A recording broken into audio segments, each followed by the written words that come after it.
कार्यक्रम संपर्क आज जो घरे घरे कांग्रेस घरे घरे हाथ ये जो कार्यक्रम है सारा भारत वर्ष चलुची राहुल गांधी नेतृत्व में एवं ओडिशा आमर पीसी सभापति शरद पट्टनायक आह्वान क्रमे एवं आम जिले में जिला सभापति श्रीजुक्त मनोज राउत महोदय निर्देश में एठी बरी रे नुहे सारा जाजपुर जिले में घरे घरे हाथ घरे घरे कांग्रेस कार्यक्रम चालू रोचे। ये कार्यक्रम करिवार कारण होउची सारा भारत वर्ष में 9 वर्ष में मोदी जो LIC की बिक्री करदेवा एवं बैंक को जो जातीयकरण बैंक को जो बैंक टाइप कर द्वारा 15 लाख कर्मचारी छटे होती परिवार बर्तमान खाया को पाइबा कष्ट हो जाऊँगी ता सहित जो रेलवे कार्यक्रम से करुँच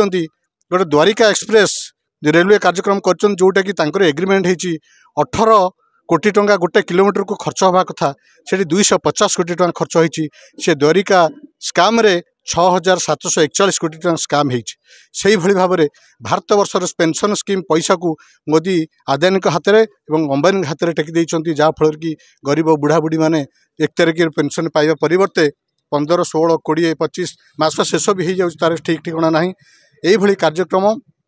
ता सहित मोदी प्रथम जो डाकरा देते मु भारत वर्ष में प्रत्येक वर्ष को 2 कोटी चाकरी देवी 2 कोटी चाकरी देवा तो दूर कथा 2 लाख चाकरी भी से दे पारना प्रत्येक खाता को अकाउंट को से कही 15 लाख टका कलाधन फेरइबे कलाधन तो आसवा दूर कथा 9 वर्ष पीरियड रे 60 कि 70% कलाधन से अधिक हो जाए रिपोर्ट रू जहाँ जना पड़ी बीजेपी जो नेता माने रहिले मंत्री मान रहिले से मानकर पैसा आज कलाधन वृद्धि करिछि। ओडिशा सरकार कथा कहबे न सरे एठी मध्य से अवस्था वर्ष को 2 लाख चाकरी देवा कथा कही एठी मध्य वर्ष को 50,000, 10,000, 20,000 चाकरी देवा दूर कथा को 5-7 वर्ष थे शिक्षक नियुक्ति दौरान सी पुणी आपण मैंने तो सबू आपण मैंने आमको जनाऊँ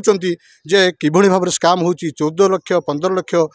टंकार चाकरी की सब नीलाम करुँच आपण मैंने आमको जनाऊँ आम अधिक आपको कौन कहूँ।